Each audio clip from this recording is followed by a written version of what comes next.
우리가 일주일에 한 번씩 이렇게 주일 예배 때 만나서 이렇게 얼굴을 보지만 여러분 우리 교회는 집단이 아니라 공동체여야 한다고 제가 예전에도 말씀을 한번 드린 적이 있습니다. 그냥 집단은 어떤 이익을 위해서 잠시 모였다가 언제든지 흩어질 수 있는 그러한 형태지만은 공동체는 삶을 함께 나누는 것이거든요. 삶을 함께 공유하고 같은 생명을 가지고 살아가는 존재가 공동체입니다. 그래서 교회를 성경에서도 유기체로서, 유기체라는 것은 하나의 생명체로서 설명을 하고 있습니다. 그리스도의 몸, 아멘이죠. 예, 그리스도의 몸에 우리들은 각 사람 성도들은 지체로서의 삶을 살고 있고 그것은 뭐냐면 우리가 다 한 몸이라는 것이죠. 아멘이죠.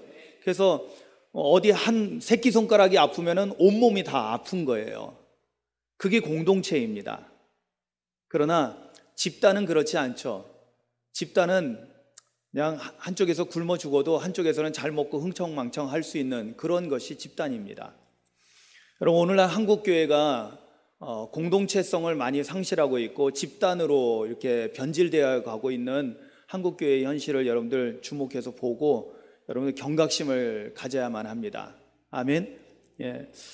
그런 의미에서 사실 지난주와 오늘 이 본문의 말씀은 굉장히 중요한 의미를 갖습니다.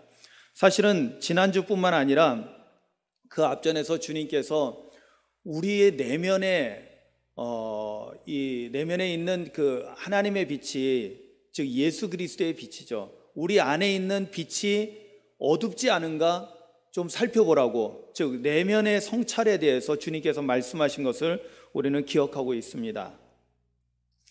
35절 말씀이었죠. 그러므로 내 속에 있는 빛이 어둡지 아니한가 보라. 아멘. 내 속은 어디예요? 우리 내면을 말하는 겁니다. 우리 내면이 지금 빛이 환하게 밝혀져 있는가 아니면은 어두운 상태인가를 보라는 것입니다. 그리고 난 다음에 바리새인의 어떤 한 바리새인의 초대를 받아서 잠시 식사를 하러 들어갔다가 거기에서 바리새인들과의 어떤 관계 속에서 예수님께서 그 바리새인들의 어떤 위선적인 그러한 신앙적인 삶에 대해서 강력하게 책망하시고 지적하고 있는 내용을 지난주에 봤고요. 오늘은 이어서 율법 교사들에 대한 책망을 우리가 오늘 말씀을 통해서 보게 됩니다. 여러분, 바리새인들하고 율법 교사는 같으면서도 좀 다릅니다. 같으면서 다르다는 것은 뭐냐면 율법 교사는 율법을 연구하고 율법을 가르치는 일에 전념하는 좀 율법의 전문가들입니다. 율법의 전문가들. 그런데 이제 대부분 율법 교사들의 대다수를 이루는 사람들이 바리새인들이에요. 그런데 바리새인들만 율법 교사가 되는 것이 아니라 당시에 이 예수님 당시에 종교 지도자급에 있는 그래도 종교인이라고 하는 그러한 사람들이 크게 두 부류로 나눠져 있는 것을 보게 되는데, 하나는 바리새, 하나는 사두개. 그죠? 바리새파와 사두개파와 둘로 나눠져 있습니다. 그런데 이 사두개인들 가운데서도 율법 교사가 있습니다. 서기관도 있고요. 그런데 대다수는 이제 바리새인들이기 때문에 오늘도 보면은 그 바리새인 집에서 예수님께서 바리새인들을 책망하시니까 그 책망을 듣고는 그 중에 있던 율법 교사들이 아마 바리새인 출신 율법 교사들이겠죠. 그 율법 교사가 예수님에게 항변을 하는 겁니다. 아니 선생님, 이렇게 말씀하시면 우리도 모욕하는 거 아니냐, 그러면서 사실은 따졌던 것입니다. 이때 예수님께서는 바리새인들 뿐만 아니라 오히려 하나님의 말씀, 율법을 연구하고 그것을 사람들에게 가르치는 일을 하는 이 중요한 일을 하고 있는 율법 교사들조차도 너무나 지금 잘못되어 있다라는 것을 지적하면서 이제 세 가지로 다시 또 책망하고 있는 것이 오늘 본문의 내용인 것입니다.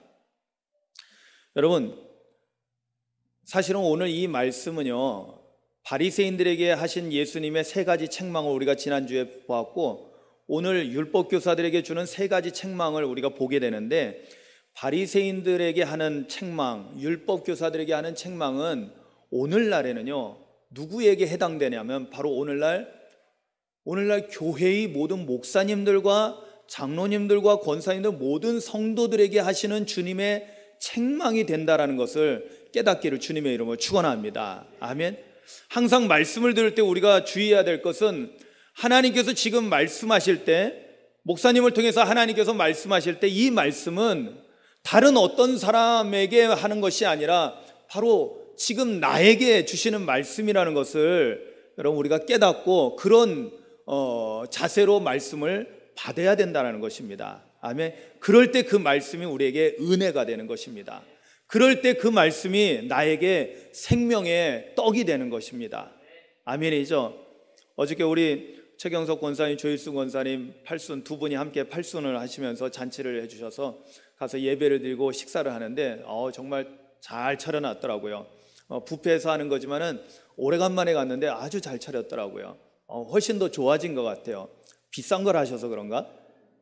아주 너무나 음식이 잘 차려져 있어요. 그런데 여러분 보세요. 아무리 잘 차려져 있어도 그냥 눈으로만 보고 있으면은 배부를 리도 없고 나하고는 아무 상관이 없는 것이 됩니다. 그런데 오늘날 교회에 와서 하나님의 말씀이 생명의 떡이 이렇게 풍성한데도 그냥 이걸 남의 이야기로 듣고 있으면은 나에게는 아무 유익이 없습니다. 어떻게 해야 돼요? 나에게 주시는 하나님의 말씀 생명의 떡으로 알고 믿고 아멘으로 잘 받아 잡수셔야 될 줄로 믿습니다. 아멘. 그럴 때 우리가 은혜를 받는 거예요. 그리고 무엇보다도 오늘 이 본문 내용은 2000년 전에 바리새인들 율법 교사들에게 한 말씀으로 끝나는 것이 아니라 오늘 2017년 8월 27일 이 주일을 맞이해서 하나님 앞에 나와서 예배하는 저와 여러분 모두에게, 저도 마찬가지예요. 저에게도 주시는 귀한 하나님의 말씀, 예수님의 말씀이라는 사실입니다. 아멘. 자, 이 오늘 말씀의 그 제목에 사실 부제라기보다는 오히려 그 앞에다 제가 제목을 내놨어요. 원래 이 지난주에 내면 성찰 첫 번째를 했던 거고요. 오늘 두 번째로 내면 성찰을 하고 있는 것입니다. 그런데 두 번째 내면 성찰을 하고 있는데 여기서는 전적으로 책망을 받고 있는 율법 교사들에 대해서 우리가 좀 살펴보려고 합니다. 왜? 이러한 책망이 오늘날에는 제가 받을 수 있는 주님의 책망이 될 수도 있고요. 우리 장로님들이 받을 수 있는 주님의 책망이 될 수도 있고요. 우리 찬양대가 받을 수 있는 주님의 책망이 될 수 있고 여기 계신 모든 성도들이 주님의 책망의 대상이 될 수 있다라는 것입니다. 아멘. 예. 그렇기 때문에 겸손히 오늘 이 말씀을 우리가 나에게 주시는 말씀으로 받아야 된다는 것입니다. 여러분, 즉 이 말씀은 귀로만 듣는 것이 아니라 이 말씀을 들으면서 들을 때 여러분들이 어떻게 하셔야 되냐면 이게 말씀을 잘 듣는 팁입니다. 말씀을 들으면서 그 말씀을 통해서 내 내면을 비추셔야 돼요. 무슨 얘기냐? 말씀을 들으면서 내 내면을 말씀에 비추어서 내가 바르게 하고 있는가? 하나님 앞에서 온전한가? 하나님 앞에서 바르게 신앙생활을 하고 있는가? 만약에 지금 주님이 오신다면 주님이 나를 책망하실 건가? 아니면 칭찬하실 건가에 대해서 스스로 내면을 성찰하실 수 있어야 된다는 것입니다. 아멘. 이렇게 말씀을 들으시면은 정말 여러분 오늘 이 시간 우리에게 더할 수 없는 은혜가 될 줄로 믿습니다. 여러분 지금 율법 교사들은 더 바리새인들보다 더 전문가라고 했습니다.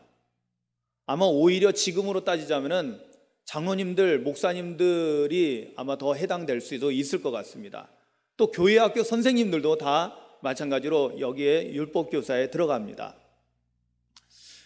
하나님의 말씀을 맡았고 그 말씀을 공부하고 그리고 그 말씀을 또 다른 사람들에게 전해주고 가르쳐주는 입장에 있는 사람이라면 다 여기 율법 교사에 해당될 수 있다는 것입니다.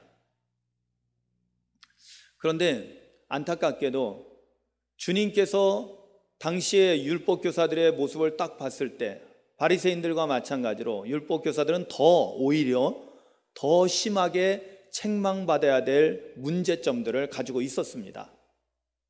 참으로 안타까운 일이죠. 그런데 왜 그러냐면 그 이유는 우리가 지난 시간에 배웠죠. 왜 그러냐면 이 사람들은 지금 자신들의 내면을 성찰하지 못했기 때문에 자신들은 잘하고 있는 줄로 착각하면서 살고 있었다는 것입니다. 자신들은 의로운 줄 알고 있었어요. 왜냐하면 겉으로 보일 때 거룩하고 성결한 사람으로 보였기 때문에 그렇습니다. 자신들은 겉으로 볼 때 깨끗한 사람으로 보였기 때문입니다. 그러니까 스스로도 자기들은 거룩한 사람, 깨끗한 사람, 하나님 말씀, 율법을 잘 지키는 사람이라고, 그래서 하나님 앞에서 흠없는 사람이라고 스스로들 생각하고 있었던 것입니다. 그런데 주님께서 보실 때는 겉은 그렇지만은 속은 어때요? 지난주에 말씀에 보면 마땅히 있어야 될 가장 중요한 하나님의 사랑은 없고 그 안에 탐욕과 악독이 가득하더라는 거예요. 중심을 보시는 하나님의 관점에서 보면은 그들의 심령은 너무나 더럽고 추한 것이었습니다. 근데 여러분 보세요. 오늘 주님이 오셔서 우리 내면을 본다면 우리는 어떨까요? 여러분들 자신 있습니까? 정말로 여러분들이 우리가 이렇게 나와서 거룩하게 좋은 옷을 입고 깨끗하게 머리도 예쁘게 하고, 그죠? 면도도 하고 깨끗하게 옷을 단장하고 이렇게 교회 와서 거룩하게 찬양하고 기도하고 또 예물도 드리면서 이렇게 예배하는 겉모습만 은혜로운 것이 아니라 정말로 우리의 내면도, 주님께서 보실 때 우리의 중심도 정말 주님 보실 때 기뻐하실 만한, 흡족해 하실 만한 그런 영적인 상태일까요? 한번 여러분 말씀을 통해서 한번 비춰보시기를 주님의 이름으로 축원합니다.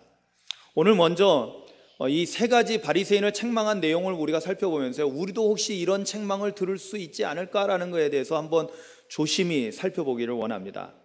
먼저 46절을 함께 보시겠습니다. 46절을 함께 읽어볼까요? 같이 읽겠습니다. 시작.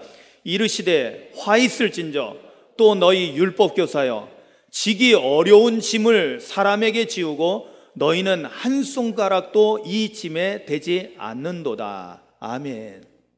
자, 여러분, 화 있을진저라고 주님께서 책망하시는 내용, 너희가 화를 당할 것이다. 너희가 이러한 잘못을 하고 있기 때문에 너희들은 정말로 큰 재앙이 너희들에게 임할 거라고 주님은 말씀하고 있는 것입니다. 근데 왜 그러느냐?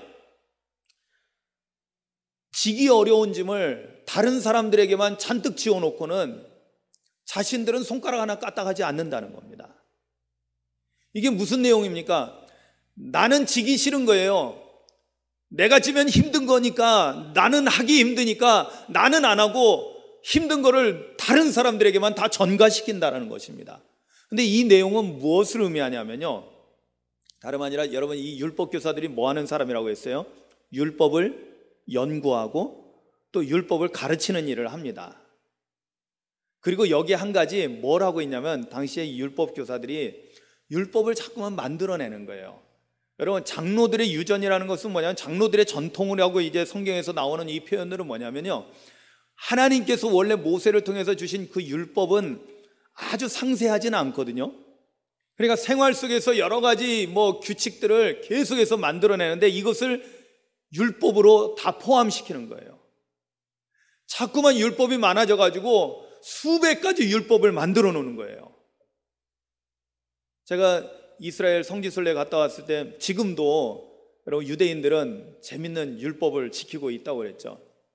우리가 그 호텔에서 이제 숙식을 하니까 호텔에 들어가서 있는데 엘리베이터가 2개예요. 작은 호텔이었어요. 작은 호텔.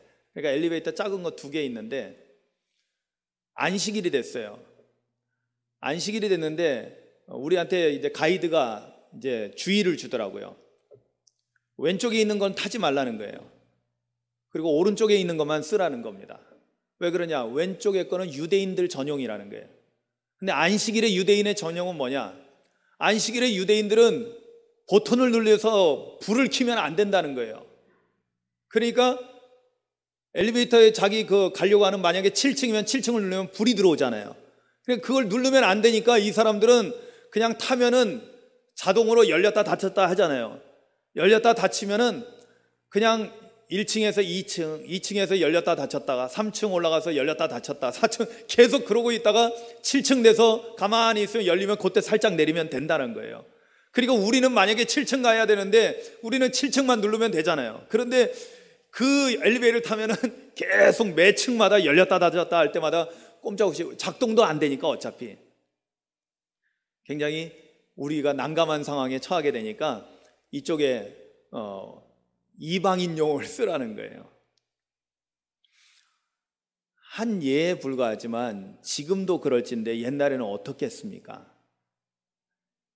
상당히 삶 속에서 수많은 율법들을 만들어 가지고 이렇게 하면 안 된다, 이렇게 하면 안 된다 해가지고 사람들을 그 율법의 짐으로 가득 이제 무겁게 지게 해놓고는, 재밌는 사실은요, 여러분, 우리가 우리나라 이 일련의 사태를 쭉 경험하면서 참 사람이 악하다라는 것을 우리가 어떻게 발견하게 되냐면, 법을 잘 아는 사람이 법을 잘 어겨요. 그런데 참 기가 막히게도 자기는 안 걸려. 제 말이 좀 납득이 가십니까? 잘 모르시겠어요? 구체적으로 사람의 이름을 실명 안 하려고 그래요. 네. 여러분 보세요. 우리가 이렇게 뉴스를 보면은 똑같이 잘못했어도 법의 전문가들은 법에 잘 안 걸린다니까요. 왜? 자기가 빠져나갈 구멍들을 다 만들어 놓은 거예요. 아니까, 잘 아니까. 여러분, 바로 이 점인 거예요. 주님께서 보실 때는 이들이 율법을 연구하고 율법을 잘 알아요, 누구보다도. 그래서 율법을 사람들이 가르쳐서 당신들 이거 이렇게 하면 안 돼, 이렇게 하면 안 돼, 율법에 이렇게 돼 있어, 이렇게 돼 있어, 불 켜면 안 돼, 여기서 뭐 일하면 안 돼, 뭐 이렇게 해서 제약을 잔뜩 해놓고는 자신들은 다 빠져나갈 구멍을 만들어서 자신들은 그 율법에 거의 걸리지 않도록 요리조리 잘 미꾸라지처럼 빠져나간다는 거예요. 그러니까 주님께서 보실 때는 이게 얼마나 가증스러워요. 얼마나 간악해요. 남들한테는 힘든 짐을 지게 해놓고 율법의 짐을 잔뜩 지게 해놓고는 자기들은 아주 교묘하게 그 율법 사이로 잘 빠져나가고 있는 그러한 모습을 보고 주님께서는 지적하고 있는 것입니다. 이게 뭐냐면, 하나님의 율법을 사실은 이들은요, 자신의 편의에 따라서 그것을 자유자재로 잘 이용해 먹고 있다라는 것입니다. 여러분, 이 말씀은 오늘날 우리에게는 어떻게 적용되는지 아세요? 오늘날에도 많은 사람들이 하나님의 말씀을 나의 편의에 따라서 내가 취사선택을 하는 경우가 많다라는 것입니다. 여러분, 목사님들조차도요, 주일 설교를 준비할 때 때로는 내가 설교하기 편한 것, 그죠? 좀 좋게 그걸 포장하자면 이런 거예요. 은혜 받기 좋은 것. 예. 힘든 본문은 가능한 하면 안 택합니다. 사실 모든 주제 설교가 나쁜 건 아니지만은 사실은 주제 설교를 하다 보면 그런 위험성이 있어요. 어려운 설교는 안 하는 게 상책이에요.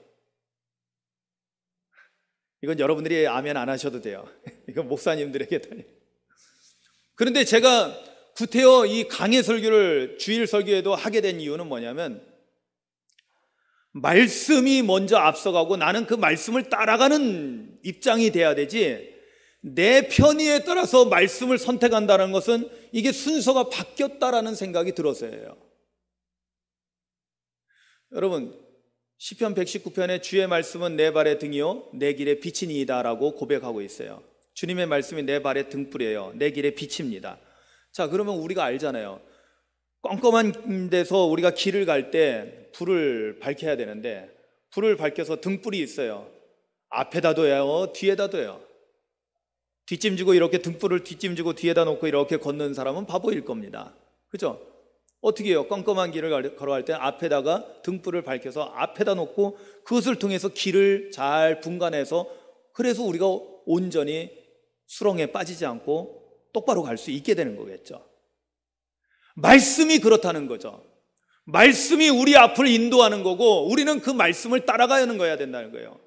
그런데 이 율법 교사들이 율법에 정통하니까, 잘 아니까 율법을 이렇게 저렇게 만들어가지고 이렇게 지켜야 된다라고 사람들에게는 짐을 지어놓고는 자기들은 편의에 따라서 요럴 때는 요렇게도 바꿔갈 수 있어, 저렇게도 바꿔갈 수 있어 하면서 바꿔가는 거예요.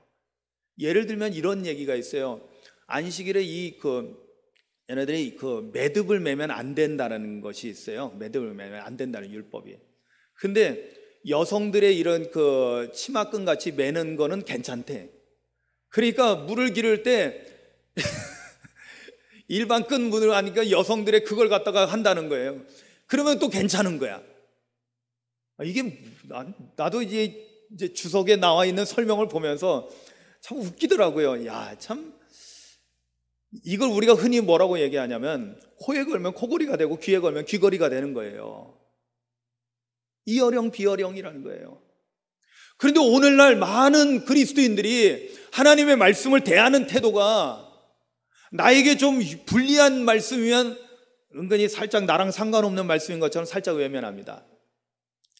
예를 들면은 어떤 부흥사 목사님이 이렇게 말씀을 전하다가 우리가 헌신하고 하나님 앞에 드려야 됩니다. 그러면 아멘 소리가 저절로 안 나와. 그런데 복 받으세요. 그러면 그냥 아멘이 그냥 막 터져 나와요. 그게 뭐냐면 바로 우리가 벌써 하나님의 말씀을 듣는 태도가 나한테 좋으면 아멘이고 나한테 싫으면 노멘인 거예요. 십자가 지고 가야 됩니다. 고난 받아야 됩니다. 주님과 함께 이 고난의 길을 걸어가야 됩니다. 주님과 함께 십자가에서 죽어야 됩니다. 그러면은 진심으로 아멘이 안 되는 거예요.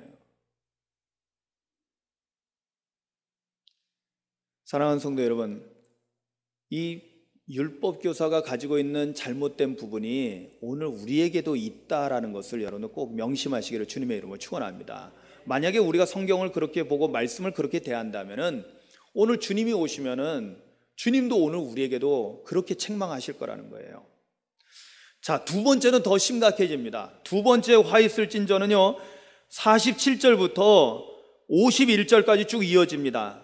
내용은 앞에 47절 48절에 보면 이렇습니다. 같이 한번 읽어볼까요? 48절까지 읽겠습니다. 47, 48 시작. 화 있을진저 너희는 선지자들의 무덤을 만드는도다. 그들을 죽인 자도 너희 조상들이로다. 이와 같이 그들은 죽이고 너희는 무덤을 만드니 너희가 너희 조상의 행한 일에 증인이 되어 옳게 여기는도다. 아멘. 이게 사실 우리말로 번역한 게 좀 애매하게 번역되어 있어요. 이게 풀어주면 이런 얘기예요. 무슨 얘기냐면 하나님께서 보내주신 선지자들이 있었잖아요. 선지자들은 누구의 말을 전해줘요? 하나님의 말씀만을 전하는 사람이에요. 근데 하나님의 말씀을 전했더니만 그걸 듣기 싫었던 사람들, 그 앞에 첫 번째에 해당되는 사람들이에요. 자기한테 이롭지 않은 이야기, 자기한테 불리한 이야기를 하니까 선지자들을 잡아 죽였어요. 그 사람들이 누구예요? 바로 이들의 조상들이라는 거죠. 다 이스라엘 사람들이고 유대인들을 말하는 거예요. 그래요. 우리가 역사가 말해주는 거예요. 하나님의 선지자들을 그들이 죽였습니다. 자, 그랬더니 오늘날 율법 이 교사들은 어떻게 한다는 거예요? 그들의 무덤을 만들어준다는 거예요. 자, 무덤을 만들어준다는 것은 좋은 일일까요? 나쁜 일일까요? 자, 선지자들이 죽임당했어요. 무덤을 잘 만들어드렸어요. 이건 좋은 일이거든요. 희생당한 분을 위해서 잘 무덤을 만들어서 잘 이렇게 장사를 치러 들었습니다. 좋은 것 같죠? 그런데 여기에 함정이 있어요. 왜냐하면 주님께서 이들을 볼 때 조상들이 선지자, 하나님의 말씀을 제대로 전하는 선지자들을 죽였는데 그들이 마치 무덤을 만들어줘서 우리는 나쁜 짓 안 했어, 우리는 선지자들을 죽이지 않았어, 아니 우리는 오히려 선지자들을 공경했어, 우리는 잘 대접했어 하면서 스스로 옳게 여긴다는 거예요. 조상들은 잘못했지만 우리는 잘못하지 않는다는 거예요. 그런데 주님께서 무엇을 보고 계십니까? 그들이 그 죄를 범한 조상들의 바로 후손들이라는 거예요. 무슨 얘기냐면 여기에 아주 죄악의 악의 중요한 그 속성이 두 가지가 나오거든요. 그게 뭐냐면 여러분 이건 굉장히 중요한 거니까 잘 깨달으셔야 돼요. 이 악의 그 중요한 속성 중에 하나가 뭐냐면요, 이 죄악의 유전성이 있습니다. 여러분 유전 아시죠? 유전. 예? 부모의 그러한 것이 유전자를 통해서 자녀들에게 이어지는 거잖아요. 자식은 부모를 닮게 돼 있잖아요. 그런데 우리 안에 있는 죄악성이 유전된다는 거예요. 그러니까 너희들 조상들이 선지자를 죽였고 너희들은 무덤을 만들어서 마치 의로운 것처럼 자신들은 잘한 것처럼 하고 있지만 너희들 그거 위선이라는 거예요. 너희들도 언제든지 하나님의 선지자들을 죽일 수 있다라는 거예요. 왜? 그 조상의 그 후손이라는 거예요. 그 죄의 유전성이 끊어지지 않고 이어져 오고 있다라는 것을 주님께서는 보고 계셨던 거예요. 두 번째 무서운 게 있어요. 이 죄악의 이 무서운 성질이 또 하나가 있는데, 그건 뭐냐면요, 단순히 유전되는 것이 아니라 이 죄악의 확장성이 있어요. 확장성은 뭐냐면 점점 더 커져 나가는 거예요. 그러니까 세대를 이어서 오면서 그냥 똑같이 그냥 오는 정도가 아니라 오히려 더 심화되고 더 커지고 더 확장되어진다는 거예요. 그래서 죄악의 확장성이 있다라는 거예요. 자, 여러분 보세요. 어디를 보시냐면은 49절을 보세요. 우리가 48절까지 읽었죠? 같이 읽어볼까요? 시작. 그러므로 하나님의 지혜가 일렀으되 내가 선지자와 사도들을 그들에게 보내리니 그 중에서 더러는 죽이며 또 박해하리라 하였느니라. 아멘. 아멘. 여러분 보세요. 하나님의 지혜가 일렀을 때, 여기 하나님의 지혜가 일렀다라는 것은 뭘 의미할까요? 여러분, 하나님의 지혜하면 뭐하고 딱 연결되냐면 성령을 여러분들 생각하시면 돼요.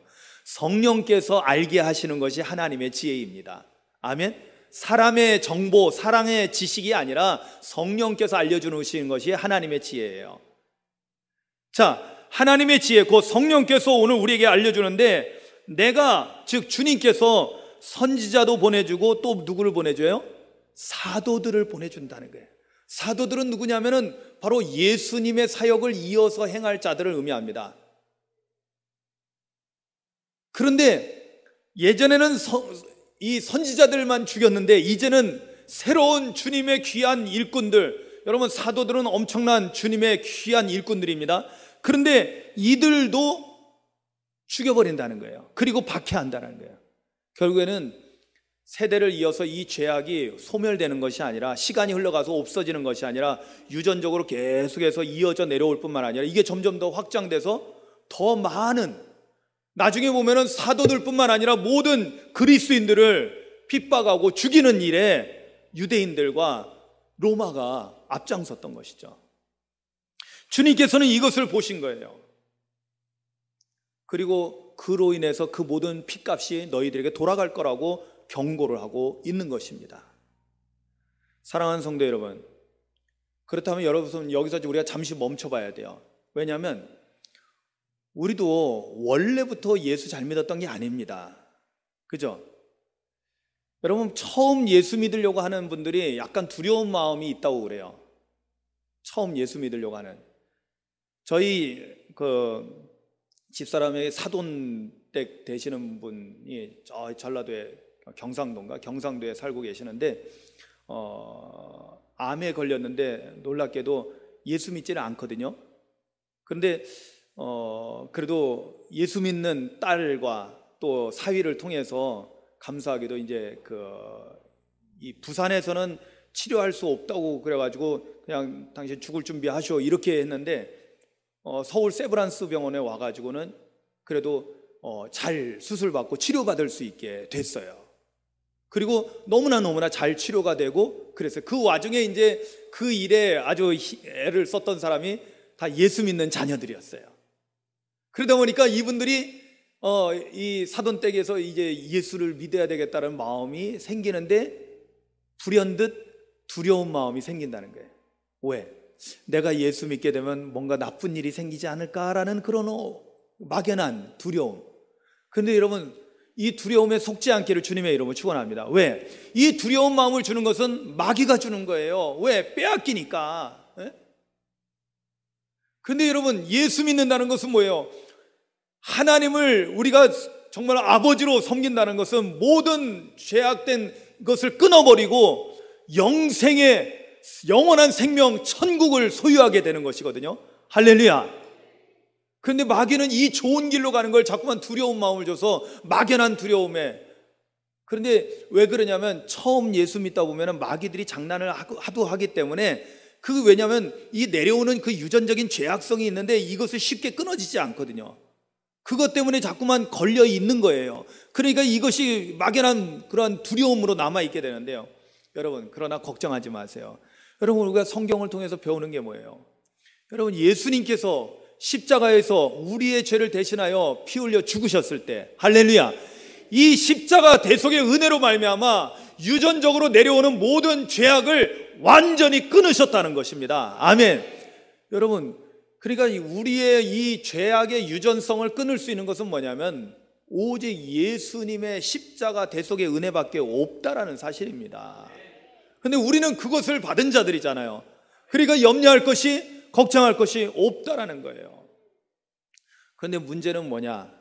십자가 보혈의 은총 가운데 사는 것이 아니라 자꾸만 조상들의 죄악을 끌어안고 사는 사람들이 있다라는 거예요. 교회를 다니면서도. 네? 교회를 다니면서도. 그런데 왜 이런 일이 일어나는 줄 아세요?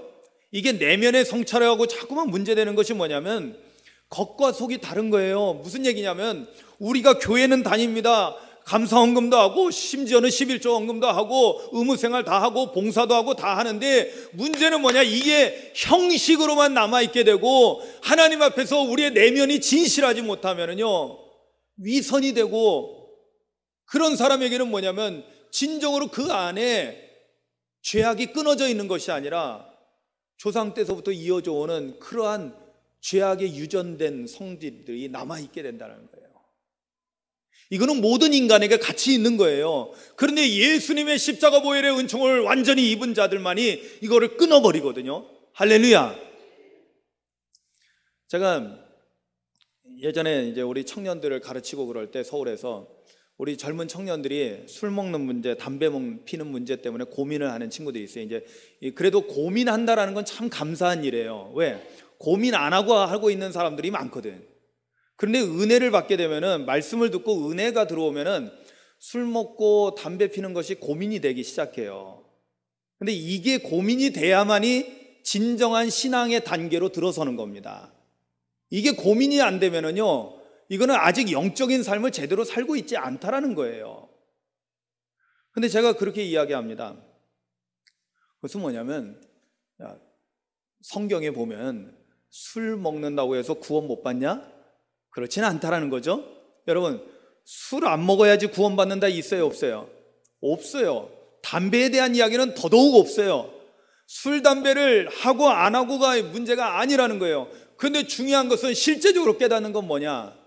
우리가 정말로 하나님의 은혜를 체험하고 성령을 충만하게 받게 되면은 어떻게 될까요? 이러한 나에게 나쁜 것들은 자연적으로 자기가 끊어지게 된다는 거예요. 아멘. 그러니까 처음에 술 잔뜩 드시는 분이 있어요. 교회 나와도 될까요? 안 될까요? 교회 나와도 됩니다. 아니요, 오히려 그런 분들이 나와야 돼요. 왜? 그런 분들이 와서 은혜 받으면은 술이 끊어지게 되거든요. 아멘. 담배 너무나 많이 펴가지고 손이 노래요, 이빨도 노래요, 옆에 오면 그냥 담배 냄새가 팍팍 풍겨요. 여러분, 그런 사람이 교회에 왔어요. 내쫓아야 될까요? 환영해야 될까요? 정말 사랑으로 환영해야 됩니다. 왜? 그런 사람들이 와서 은혜를 받게 되면은 백해무익한 이 담배를 끊게 되는 거예요. 아니, 본인이 끊는 게 아니라 끊어지게 됩니다. 할렐루야. 여러분, 마찬가지예요. 우리의 모든 죄악된 성질들이 계속 인간에게는 흘러오고 있는데, 아담 때로부터 이어져 온 그 모든 죄악이 우리에게 이어져 오고 있는데, 예수님의 십자가 보혈의 은총이 우리에게 임하면은 그 모든 죄악이 끊어진다는 거예요. 할렐루야. 근데 이게 끊어지지 않는 사람들은 정말로 주님의 은혜를 구하셔야 돼요. 십자가의 은총을 여러분들 정말 구하셔야 돼요. 오늘 우리 찬양한 것 가운데 제가 작년에 은혜 받고 여러분들에게 가르쳐드린 찬양 있잖아요. 오직 예수뿐이네. 거기 첫 구절이 뭐예요? 은혜 아니면 살아갈 수가 없네. 여러분, 이게 정말로 깨달아져야 돼요. 제가 목회하면서 정말 깨달아진 것이 뭐냐면, 은혜 아니면 내가 어떻게 목회자로서 살아갈 수 있는가? 은혜 아니면 내가 어떻게 목회자로서의 사명을 감당할 수 있는가? 아니, 아멘이 돼야죠, 여러분. 목사님 일이라고? 여러분들 일이 아니라고요? 아니요, 목사님만이 아니라 여러분들도 은혜 아니면은 영적인 삶을 살아갈 수가 없습니다. 십자가 대속의 은혜가 아니면은요, 우리에게도 죄가 유전되어 와요. 죄악이 우리 안에 있게 된다니까요. 그런데 십자가 대속의 은혜로 말미암아 우리는 죄사함 받고 하나님의 거룩한 백성 천국에 주인이 돼서 살아갈 수 있는 것입니다. 아멘. 그러니까 여러분들 은혜가 필요한 거예요. 은혜 아니면은 저나 여러분들이나 제대로 신앙생활 못합니다. 아멘이죠. 그러니까 이건 저만의 고백이 아니라 여러분 모두의 고백이 되어야 할 줄로 믿습니다. 자, 이러한 죄악의 유전성과 확장성을 끊어내는 것은 오직 십자가 대속의 은혜밖에 없다는 사실을 여러분 명심하시고 십자가 대속의 은혜를 입으시기를 주님의 이름으로 축원합니다. 마지막 세 번째 주님의 책망은 52절에 나옵니다. 같이 읽겠습니다. 시작. 화 있을진저 너희 율법교사여, 너희가 지식의 열쇠를 가져가서 너희도 들어가지 않고 또 들어가고자 하는 자도 막았느니라 하시니라. 아멘. 이게 뭐예요? 이거 엄청난 거예요. 여러분, 이 지식의 열쇠라는 것은 뭐냐면 하나님의 율법, 하나님의 말씀을 의미합니다. 하나님의 말씀을 맡은 자들이잖아요. 율법교사들이 율법을 연구하고 그것을 가르치는 일을 하는 사람이잖아요. 여러분, 구약시대 때 예수님 당시 때 율법이 성경입니다. 이걸 꼭 이해하셔야 돼요. 오늘날에는 율법과 복음을 나누고 이렇게 있지만은 사실은 율법과 복음은 나누어지는 것이 아니에요. 다 하나님의 말씀입니다. 이걸 자꾸만 차별 두면 안 돼요. 예. 자, 그런데 여기서 얘기하는 율법이 바로 말씀이에요. 하나님의 말씀을 맡았어요. 이것이 천국 들어가는 열쇠입니다. 아멘이죠. 왜? 말씀을 들을 때 우리에게 믿음이 생겨나고 믿음으로 말미암아 우리는 하나님 앞에 의롭다함을 인정받고 천국에 가거든요. 아멘이죠. 그런데 이 말씀을 가진 자들이 자기도 안 들어가고 그리고는 남도 못 들어가게 하고 있다라는 거예요. 여러분, 그러니까 첫 번째, 두 번째 책망이 마지막 세 번째로 연결되는 거예요. 첫 번째, 두 번째가 잘못된 사람은 마지막 이 엄청난 잘못을 저지른다는 거예요. 뭐예요? 자기도 천국에 못 가고 자기도 하나님 나라 못 들어가고 남들도 못 들어가게 막고 있는 거예요. 왜? 가르치는 사람이 잘못 가르치고 있으니까. 엉뚱하게 가르치고 있으니까. 여러분, 왜 이단으로 빠지는 게 나쁜 일이냐? 여러분, 왜 신천지나 이런 이단에 가면은 큰 문제가 되느냐? 여러분, 그 사람들은 자기들도 못 가면서 남들도 못 가게 만드는 사람들인 거예요. 같이 망하는 길로 가는 거거든요. 그러니까 여러분들 영적으로 깨어서 이단에 빠지지 않도록 해야 됩니다. 그런데 교회를 다니고 있는 사람들조차도 심지어는 하나님의 말씀을 바르게 가르치지 않는다면은 그것이 주님 하나님 나라 가는 것을 막아버리는 장애물이 되는 거예요. 여러분, 이 율법교사는 어떤 역할을 해야 될까요? 오늘날의 목사님의 역할, 오늘날 장로님들의 역할, 오늘날 여러분 권사님, 집사님들, 우리 직분자들이 맡아야 될 역할이 뭐예요? 사람들을 하나님 나라 천국 갈 수 있도록 인도해 주는 역할을 해야 될 줄로 믿습니다. 먼저 믿은 사람들이 해야 할 일이 그거예요. 다른 사람들도 천국 갈 수 있도록 인도하는 역할을 해야 됩니다. 그런데 여러분, 여러분들이 장애물이 돼서는 안 된다는 거죠. 그렇잖아요. 목사님 때문에 신앙을 잃어버려요. 장로님 때문에 신앙을 잃어버려요. 권사님 때문에, 집사님 때문에 교회를 안 나와요. 여러분, 이게 말이나 됩니까? 여러분, 남들 천국에 못 들어가게 하는 사람은 자기는 천국 들어갈까요? 못 들어가요. 이건 같이 그렇게 되는 거예요. 같이 망하는 거.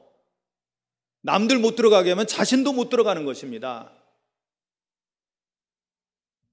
그런데 천국으로 인도하는 역할을 맡은 사람들이 그 일을 하지 않고 자기도 못 들어가고 남들도 못 들어가게 하고 있는 그런 악한 일을 하고 있다는 것입니다.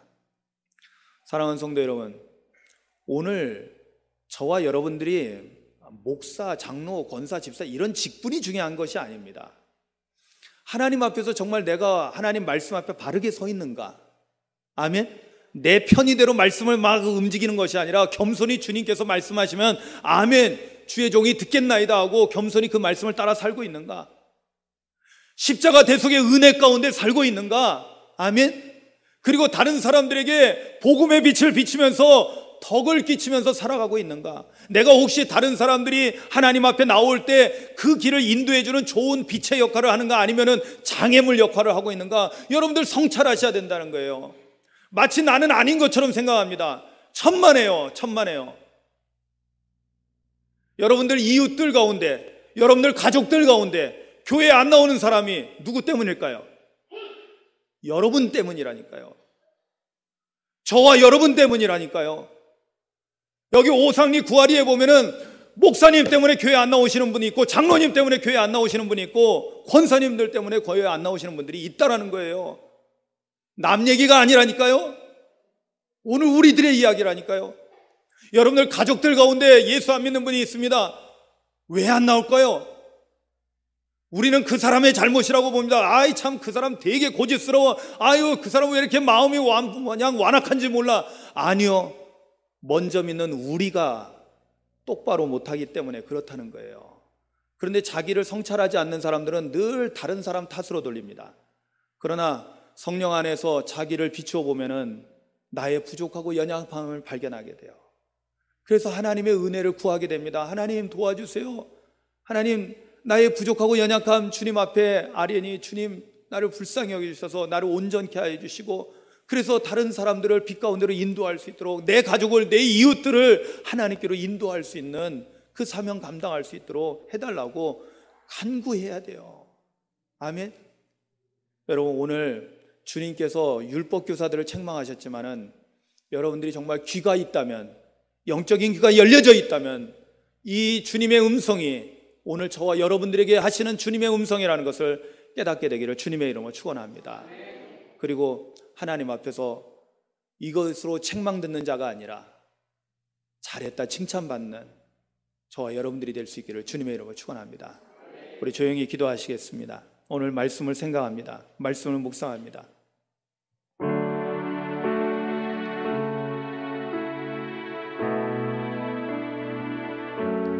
예수님께서 율법교사들에게 하셨던 이 책망이 오늘 나에게 주시는 책망이 되지 않기를 소망하며 기도하십시오.